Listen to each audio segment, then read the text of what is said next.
Una kasi merong mga pananampalataya, paniniwala, na noong magkatawan tao ang ating Panginoong Kristo, nawala na raw yung kanyang pagka-Diyos.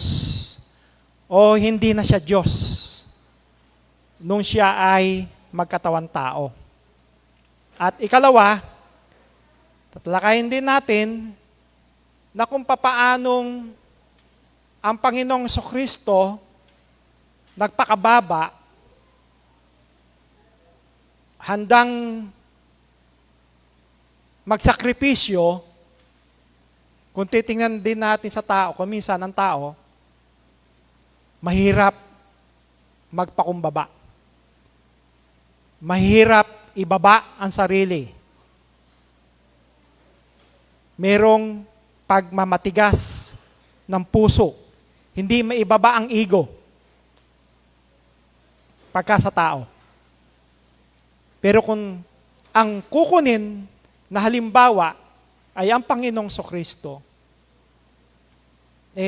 dapat lahat tayo matutong magpakumbaba. Hindi maging matigas ang puso. Sabi nga doon sa kanta, pusong bato. Hindi ganun Diba? Kinakailangan lagi nandun yung pagpapakumbaba. Kaya, nahirap ko minsan isuko kapag alam nating yung karapatan natin. Mahirap bitawan ng posisyon, karangalan, pribilehiyo, kapangyarihan at pagkilala ng tao. Ngunit yung pinakamalaking halimbawa ng pagpapakumbaba ay hindi isang ordinaryong tao, kundi ang ating Panginoong Hesukristo. Kaya, ang sabi nga ni Apostol Pablo dun sa Filipos 2:5, mangagkaroon kayo sa inyo ng pag-iisip na ito'y na kay Kristo Jesus din naman. No? Nasabi ng Apostol Pablo kung paanong ang Panginoong Kristo nagpakumbaba, nagmasunurin sa Diyos, maging gayon din ang bawat isa sa atin. Kaya itong ating tatalakayin ay hindi lamang basta tungkol kung sino si Kristo, kundi kung anong uri din ng buhay ang dapat na makita sa bawat isa sa atin bilang isang tagasunod ng Diyos at ng Panginoong Hesukristo. Doon sa ating paksa, hinubad niya ang pagkapantay niya sa Diyos. Tingnan nga natin, basahin muna natin sa Filipos 2:5. So ito na yung binasa natin kanina, magkaroon tayo ng pag-iisip na ito na kay Kristo Jesus din naman. Sa 6-8, na siya bagamat nasaan yung Diyos, ay hindi niya inaring isang bagay na nararapat panangnan ang pagkapantay niya sa Diyos. Diba? Yung pagkapantay niya sa Diyos, anong ginawa? Kundi bagkos, hinubad niya ito. At nag-anyong alipin na nakitulad sa mga tao. At palibhasa nasumpungan sa anyong tao, siya'y nagpakababa sa kanyang sarili na nagmasunurin hanggang kamatayan, oo sa kamatayan sa krus. Yan sabi doon sa dating Biblia. No, maging doon sa King James Version sa English. At sa ibang salin din, tingnan din natin. Sa Revised, Magandang Balita, Biblia. Ang sabi rin, kahit siya'y likas at tunay na Diyos, hindi niya ipinagpilitang manatiling kapantay ng Diyos. Sa halip kusa niyang hinubad ang pagiging kapantay ng Diyos at naging katulad ng isang alipin.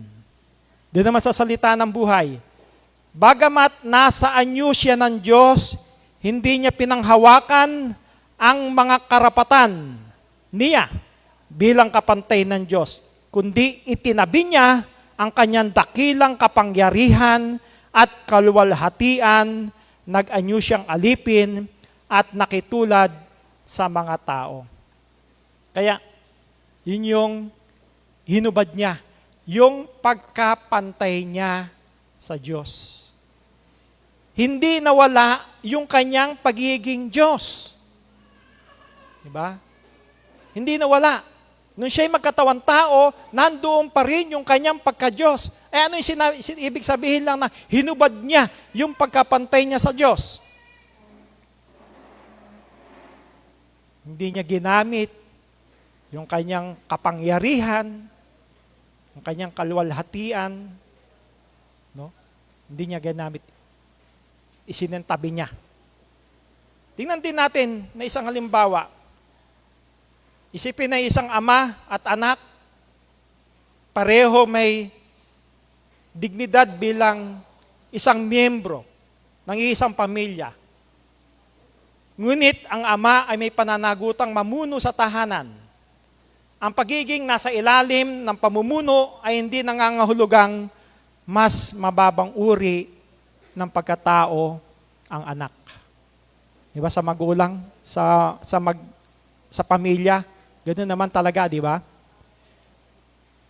May tatay, may anak. Mas mataas na uri yung magulang nando sa kanya yung authority, yung pagiging ama, kinakailangang sumunod nung anak. Pero, pareho silang tao.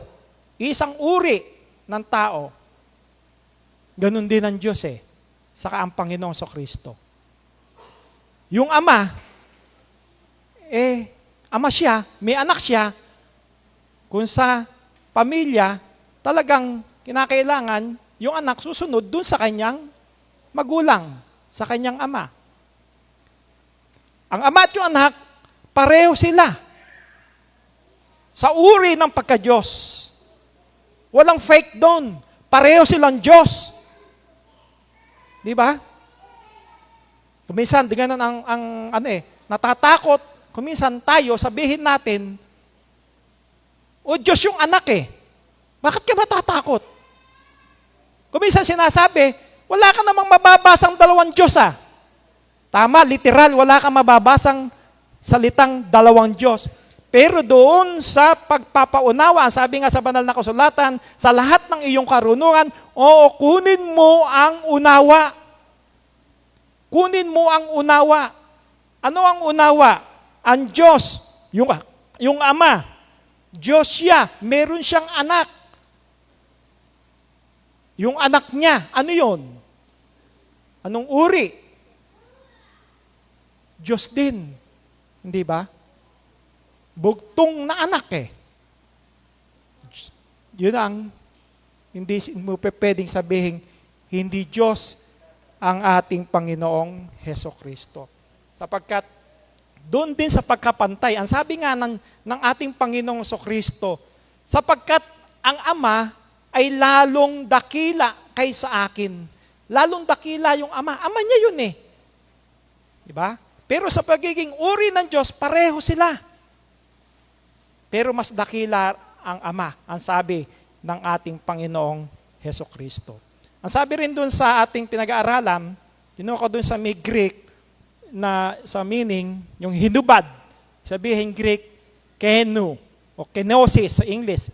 Kenosis also serves as an example for Christians, encouraging them to live in humility, self-sacrifice, and service to others. So, ayun yun doon sa Bible Hub. Sa isa naman, Jesus, though emptying Himself, remained fully God. Nanatili pa rin. Sabi naman doon sa google.com, nanatili pa rin yung kanyang pagiging Diyos. Kusang pagpapakumbaba at pagsasantabi ng kanyang mga pribilehiyo bilang Diyos habang nag-anyong alipin at nagkatawang tao. No? Hindi hinubad ni Kristo yung kanyang pagka-Diyos. Ang hinubad niya ay hindi yung kanyang kalikasan bilang Diyos, kundi ang kanyang kaluwalhatian at pribilehiyo ng pagkapantay sa kalagayan bilang Diyos. At siya'y nagpakumbaba sa pamamagitan ng pagkuha ng anyong alipin at pagiging tunay na tao. Kaya mula sa kaluwalhatian ay bumaba siya sa kalagayan ng alipin, ngunit hindi siya tumigil o nawala ang kanyang pagiging Diyos. Diyos pa rin siya. Pantay si Kristo sa Ama sa pagka-Diyos at kaluwalhatian. Ngunit sa kanyang pagkakatawan tao, kusang loob niya siyang nagpakumbaba at nagpasakop sa Ama bilang anak at bilang tagapamagitan. Di ba parang sa isang nabibigay din nating halimbawa pagkaya ng pinag-uusapan tungkol sa Ama at anak sa pagka-Diyos ng ating Panginoong Kristo. No? Parang sa isang pulis. Halimbawa, naka-duty. On duty siya. Naka-uniforme siya. Pulis siya. Pero nung makauwi ng bahay, hinubad yung kanyang uniforme. Tinanggal yung kanyang tsapa. Nagsuot ng civilian. Nawala ba yung kanyang pagkapulis? Hindi. Pulis pa rin siya eh. Ang tinanggal lang niya yung kanyang uniforme, yung kanyang tsapa, yung kanyang baril, isinantabi. Pero noong siya ay lumabas na kasibilyan, nandun pa rin yung pagiging pulis niya. Ganon din si Kristo. Ang hinubad ng Panginoong Kristo, ang hindi niya ginamit, yung kanyang kapangyarihan, gaya ng sabi doon, ano? Emptying himself, remained fully God. Oh. Kaya, nandun pa rin yung kanyang pagka-Diyos. Ano pa ang ibig sabihin ng hinubad? Sa Mateo 4:3-4, sabi, hindi niya ginamit ang kanyang kapangyarihan para sa sariling kapakinabangan. Ano katunayan nun? Na hindi niya ginamit yung kanyang kapangyarihan. Ang sabi, at lumapit sa kanya ang manunukso at sinabi, kung ikaw ang anak ng Diyos, ay ipag-utos mo na ang mga batong ito ay maging mga tinapay.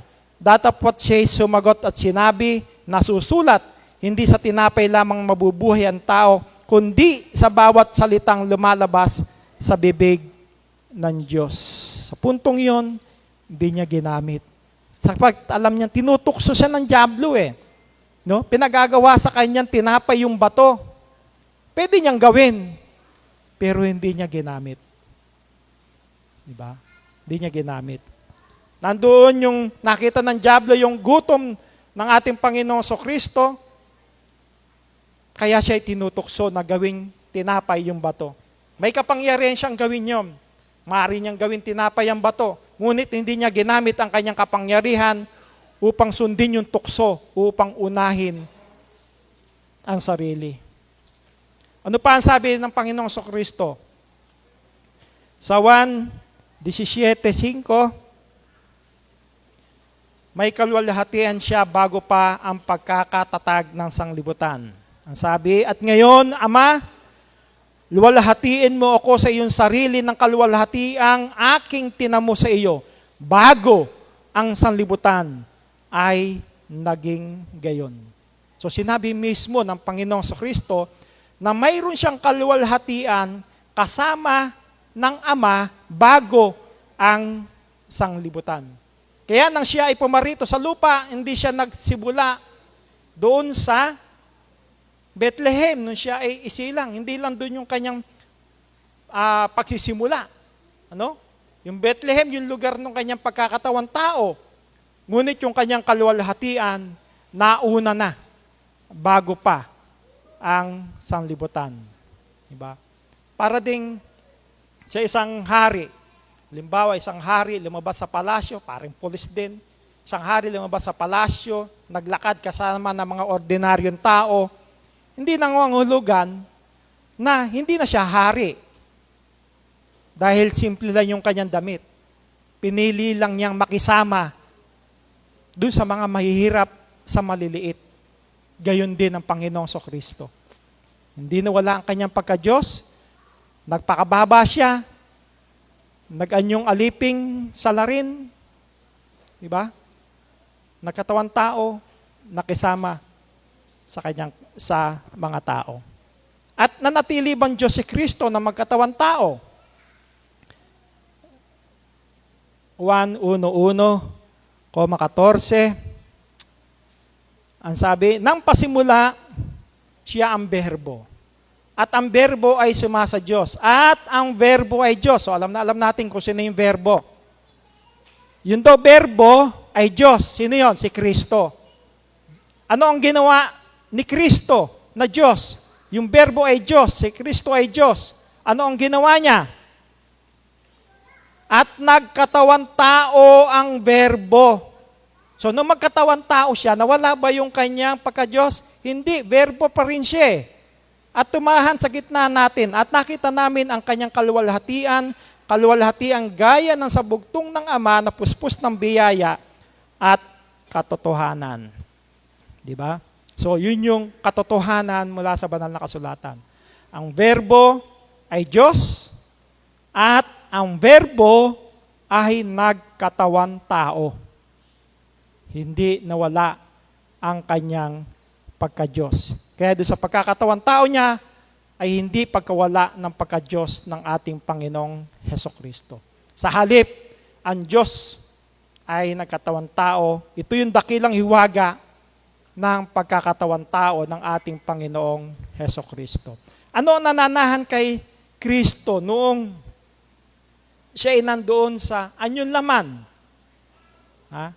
Sa Colosas, ang sabi ni Apostol Pablo, 2:9, ang buong kapuspusan ng pagka-Diyos ay nananahan kay Kristo.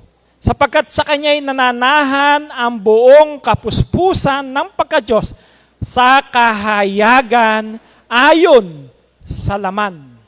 Kaya noong nandun siya sa kahayagan ayon sa laman, nananahan sa Kanya yung kapuspusan ng pagka-Diyos. Hindi nawala ang kanyang pagka-Diyos. Hindi siya basta isang ordinaryong tao na katulad natin. Hindi. Nananahan sa kanya yung kapuspusan ng pagka-Diyos sa kahayagan ayon sa laman. Di ba?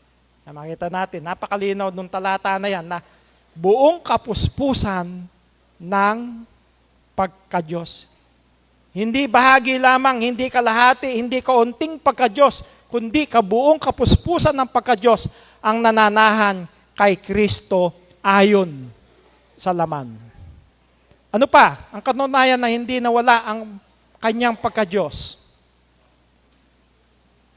Noon siya'y sanggol, ipinanganak ni Maria. Ano ang ginawa sa kanya? Nung mga mago, nung mga pantas, nung siya'y makita, sinamba siya. Diba? 2:11 na Mateo, at nagsipasok sila sa bahay at kanilang nakita ang maliit na bata na kasama ni Maria na kanyang ina. At sila'y nangagpatira pa at siya'y sinamba. Makita natin, sanggol pa lang si Kristo, ang Panginoong Hesus, nung nagkatawan tao, sanggol pa lang siya, sinamba na siya. Nung mga pantas, wala tayong mababasang 3 hari. Walang 3 hari. Ibinatay lang yun doon sa mga ibinigay na regalo. No? Ginto, mira, pa isa. Pero sa Biblia, wala pong 3 hari. Kundi ang binabanggit doon, mga pantas. So plural, higit sa 2.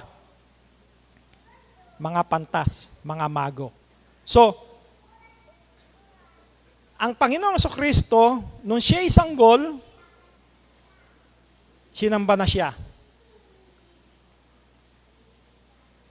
Sinamba na siya. Sanggol pa lang. Di ba?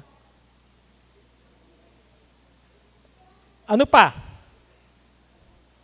Titingnan lang natin kung paano ang Panginoong Jesucristo, nung siya ay magkatawan tao, nung sanggol pa lang siya, sinamba na siya ng mga pantas. Sino ba yung dapat nasambahin? Kung siya'y taong-tao lang, dapat ba siyang sambahin? Kahit ang mga anghel, dapat ba sambahin? Tingnan din natin. Hebreo 1:6. Pati ang mga anghel ay inutusang sumamba sa kanya. At muli, nandalhin niya sa sanglibutan ang panganay ay sinasabi niya, at sambahin siya ng lahat ng mga anghel ng Diyos. So ang tao at ang anghel, sasambahin ang Panginoong Kristo. Ang sabi doon, nang dalhin niya sa sanglibutan ang panganay, nung dinala, ibig sabihin, nung magkatawan tao, ang Panginoong Kristo, dinala dito sa sanlibutan. Ang sabi sa mga anghel, sambahin siya ng lahat ng mga anghel ng Diyos. Kaya tao at anghel, sasambahin ang Panginoong Kristo na nagkatawang tao. Kung tao lang ang Panginoong Kristo, ano ang sabi sa banal na kasulatan? Kasi dapat sambahin. Pinaalam lang natin, sino ba dapat talaga sambahin? Kung siya ay hindi na Diyos, nung siya ay magkatawang tao, siya ay tao lang, taong tao lang. Ano ang sabi sa Jeremias 17:5-7? Ganito ang sabi ng Panginoon, sumpain ang tao na tumitiwala sa tao at ginagawang laman ang kanyang bisig at ang puso ay humihiwalay sa Panginoon. Mapalad ang tao na tumitiwala sa Panginoon at ang pag-asa ay ang Panginoon. Ang sabi ng Diyos, sumpain daw yung tao na tumitiwala sa tao. Ititiwala mo ba ang iyong pananampalataya sa tao? Kung si Kristo ay tao, pagkakatiwala mo ba sa Kanya ang iyong pananampalataya? Kanino natin dapat ipagkatiwala yung ating pananampalataya? Ang sabi doon sa 7, mapalad ang tao na tumitiwala sa Panginoon at ang pag-asa ay ang Panginoon. Sa Panginoon natin dapat ipagkatiwala ang ating pananampalataya, hindi sa tao. At kung sino ba ang dapat talagang sambahin? Apokalipsis 22:8-9, hindi tao o anghel ang dapat tumanggap ng pagsamba. Ang sabi, at ako, si Juan, ang siyang nakarinig at nakakita ng mga bagay nito. At aking marinig at makita ay nagpatira pa ako upang sumamba sa harapan ng mga paa ng anghel na nagpakita sa akin ng mga bagay nito. At sinabi niya sa akin, ingatan mong huwag gawin yan. Ako'y kapwa mo alipin at ng iyong mga kapatid na mga propeta at ng mga nagsisiganap na mga salita ng aklat na ito. Sumamba ka sa Diyos. Diyos ang dapat sambahin. Hindi tao, hindi anghel. Diyos ang dapat sambahin.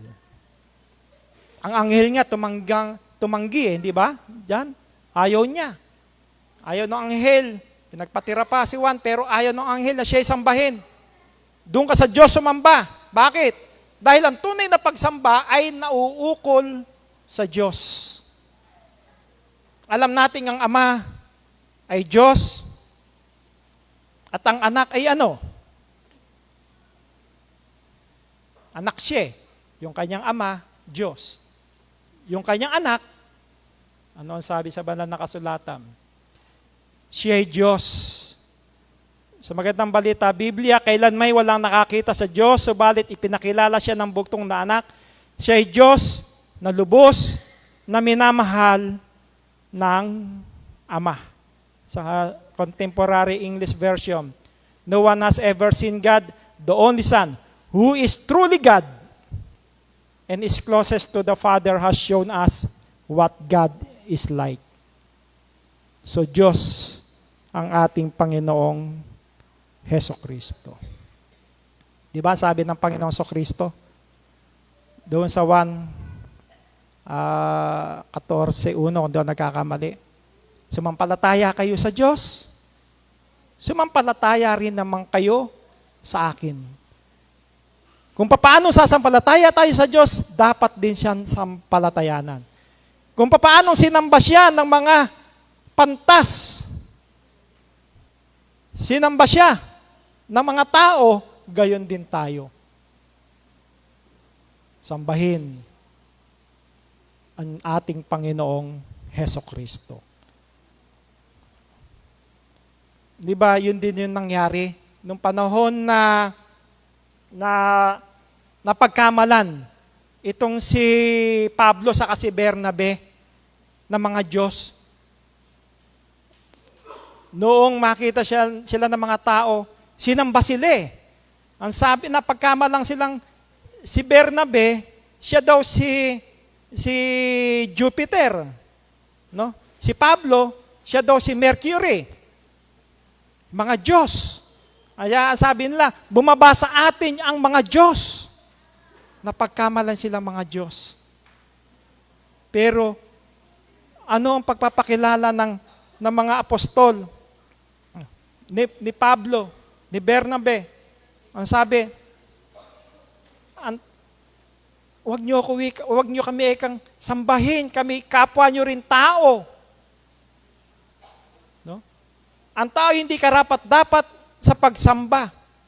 Kahit si Pablo at Bernabe ay tumanggi.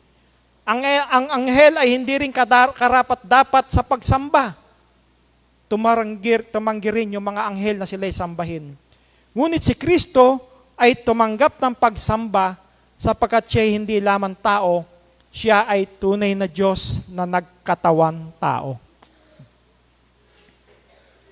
Kuminsan doon nagkakaroon ng problema ang tao. Ayaw din tawaging tunay na Diyos ang Panginoong Hesukristo. Hindi siya fake. Hindi siya hidwa. No? Kundi anak nga siya ng Diyos eh. Diyos siya. Tulad ng pagka-Diyos ng kanyang Ama. Siya ay naging handog para din sa kasalanan ng tao. Tingnan natin. Kung ano rin yung kahalagahan para sa atin ng hindi paggamit ni Kristo ng kanyang kapangyarihan para sa sarili. Kasi ang sabi nga sa paksa natin, hinubad niya yung pagkapantay niya sa Diyos. No? Hindi niya ginamit yung kanyang kapangyarihan para sa sarili. Bakit? Ano yung kahalagahan nun? Siya ay naging handog para sa kasalanan ng tao. Hebreo 9:26, sapagkat kung magkagayoy kinakailangan siya ay magdusa na sana mula nang itatag ang sanlibutan. Datapot ngayon ay minsan sa katapusan ng mga panahon ay nahayag siya upang alisin ang kasalanan sa pamamagitan ng paghahandog ng kanyang sarili. So mahalaga yung kanyang pagkakatawan tao, no? Para sa kasalanan ng tao. Sa pamamagitan ng kanyang laman, hinandog niya yung kanyang sarili para sa kasalanan ng tao. Ito yung dahilan ng kanyang pagpapakababa. Hindi lamang upang maging halimbawa, hindi lamang upang magpakita ng kababaan loob. Siya ay naparito upang alisin ang kasalanan sa pamamagitan ng paghahandog ng kanyang sarili. Diba? Mula dun sa sabsaban, ang Panginoong Jesucristo ay nagkatawang tao patungo sa pagtubos sa kasalanan ng tao. Ang pagpapakababa niya ay patungo sa kaligtasan ng tao. Parang, di ba kaminsan yung mga doktor, di ba? Halimbawa, doktor. Nandun ka sa isang magandang ospital, no? Naka-affiliate ka doon. Ka-duty ka ron. Maganda ang posisyon mo. Pero meron kang sinumpaan tungkulin bilang doktor, kinakailangan yung iyong serbisyo, meron doong may sakit doon sa isang liblib na lugar. Matalahib, magubat na lugar. Maraming panganib na maaari kang daanan. Pero bilang doktor, pupunta ka ron para gawin mo yung duty mo, yung sinumpaan mong tungkulin bilang manggagamot. Ano man yung mga daraanan mong mga kahadlangan doon. Ganun nagpakababa ang Panginoong Kristo. Isang napakataas na posisyon, anak ng Diyos, nagpakababa para lang sa kasalanan ng tao. Nag-anyong alipin, maraming sinoong nasakripisyo, hindi para sa kanyang sarili, kundi para doon sa mga may sakit. Kung paano ang doktor ginagamot ang mga may sakit, nasa liblib mang mga dako yan, gagamutin at gagamutin yan, sapagkat yun ang kanilang tungkulin. Ganun din ang ginawa ng Panginoong Kristo. Nagmasunurin, nagsakripisyo, ibinaba ang sarili, alang-alang sa mga makasalanan, sa mga may sakit, upang ito ay gumaling at magkaroon ng kaligtasan. Ngayon, bakit kinakailangan pa niyang magkatawan tao? Ayun pa rin dyan, para alisin ang kasalanan, no, sa pamamagitan ng paghahandog sa kanyang sarili. Ang sabi pa rin ni Apostol Pablo, hinatulan ng Diyos sa laman ng kasalanan. Roma 8:3, sapagkat ang hindi magawa ng kautusan na mahina sa pamamagitan ng laman sa pagsusugo ng Diyos sa kanyang sariling anak, nakawangis ng laman ng kasalanan, at dahil sa kasalanan ay hinatulan ng Diyos ang kasalanan sa laman. Sa laman. So, kinakailangan merong lamang ipang tubos. Diba? Alam naman natin yung kasaysayan. Noong unang panahon ng Israel, ano ang pinantutubos? Yung dugo ng hayop. No? Tupa, baka, yung mga first class, yun ang kanilang ipinantutubos. Individual, nakasalanan ng tao.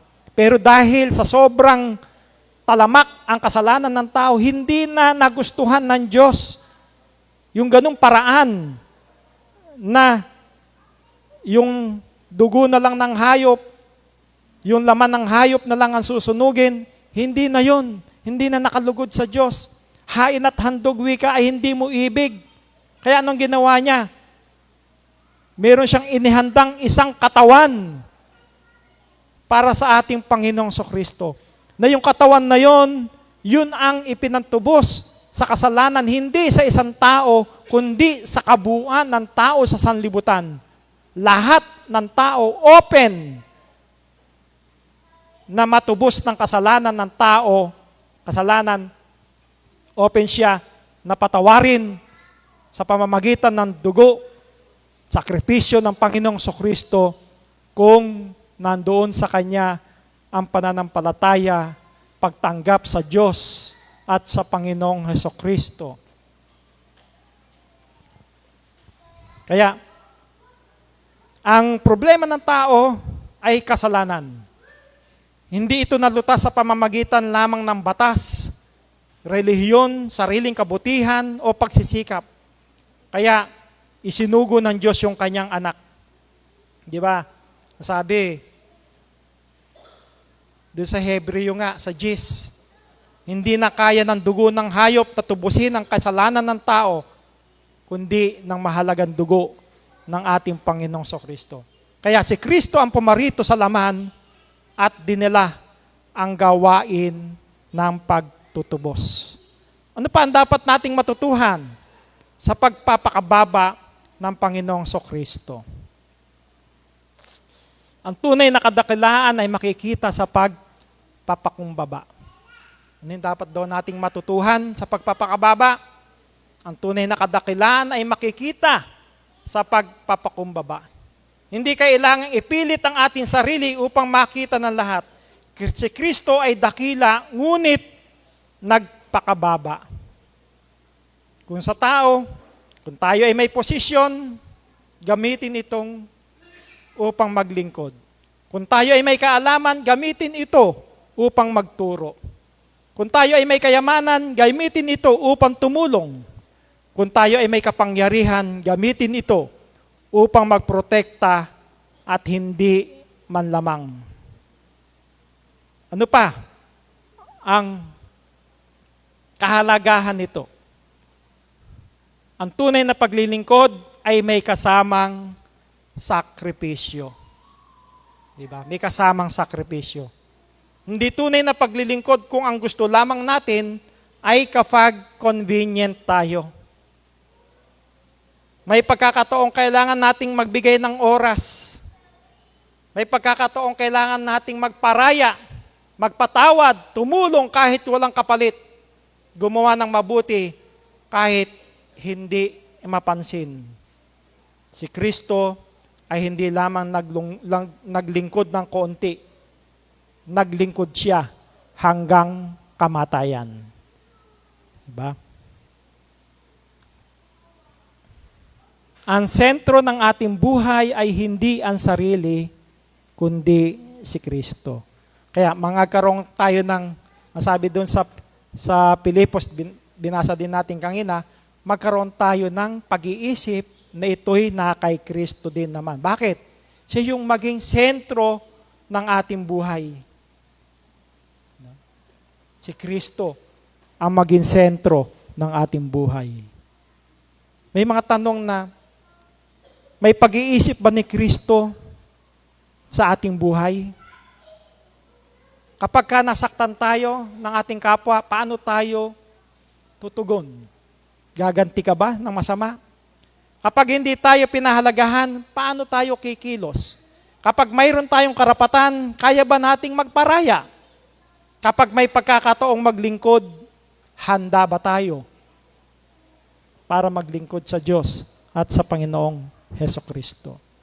Kaya, ano nga ba ang hinubad ng ating Panginoong Hesukristo? Hindi niya hinubad yung kanyang pagka-Diyos. Hindi siya tumigil na maging Diyos.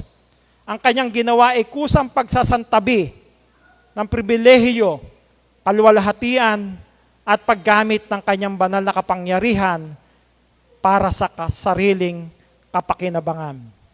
Siya'y nag-anyong alipin, nakitulad sa mga tao, nagpakababa, naging masunurin, at namatay doon sa krus. Bakit? Para sa atin. Para sa ating kaligtasan. Kaya, minamahal na mga kapatid, kung may isang bagay na nais kong maiwan sa ating puso, ang sabi, si Kristo ay nagpakababa para sa atin. Kaya tayo rin ay matutong magpakumbaba para sa Kanya at para sa iba. Kung minsan ang problema natin ay ayaw nating bumaba. Ayaw nating humingi ng tawad. Ayaw nating magparaya. Ayaw nating maglingkod. Ayaw nating bitawan ang ating karapatan.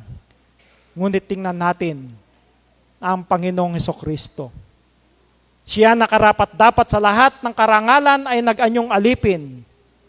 Siya na may lahat ng kapangyarihan ay hindi ginamit ang kapangyarihan para sa sarili. Siya na nasa kaluwalhatian ay bumaba sa sanlibutan ito na puno ng kasalanan. Siya na walang kasalanan ay namatay para sa mga makasalanan. Kaya huwag nating itanong lamang, ano ang karapatan ko? Kundi ang tanongin natin, ano ang maaari kong isuko para sa Panginoon? Huwag lamang ano ang dapat ibigay sa akin, kundi ano ang maaari kong ibigay. Huwag lamang sino ang dapat maglingkod sa akin, kundi sino ang maaari kong paglingkuran. Dahil ang isip ni Kristo ay isip ng pagpapakumbaba, pagsunod, pag-ibig, sakripisyo, at paglilingkod. At kung si Kristo ang ating Panginoon, ang kanyang puso ang dapat nating tularan. Ang tunay na kadakilaan ay hindi lamang kung gaano kataas ang ating katayuan, kundi kung gaano tayo kahandang magpakumbaba upang gawin ang kalooban ng Diyos. Tingnan natin ang Panginoon Kristo. Kung siya ay nagpakumbaba para sa atin, magpakumbaba tayo para sa Kanya. Kung siya ay naglingkod sa atin, maglingkod tayo sa iba, maglingkod tayo sa Diyos at sa ating Panginoong Kristo. Kung siya ay nagsakripisyo para sa atin, matuto rin tayong magsakripisyo. At kung siya ay naging masunurin hanggang kamatayan, maging tapat din tayo sa Panginoon hanggang sa wakas ng ating buhay. Sapagkat ang Kristo na ating sinasamba ay hindi lamang Kristo na dakila, siya ang Kristo na nagpakumbaba. At ang tunay na pagsunod sa Kanya ay hindi lamang pagkilala sa Kanyang kadakilaan, kundi pagsunod sa Kanyang halimbawa sa pagpapakumbaba. Si Kristo ay nagpakababa para sa atin, kaya tayo ay magpakababa para sa Kanya. Isang magandang umaga po sa ating lahat.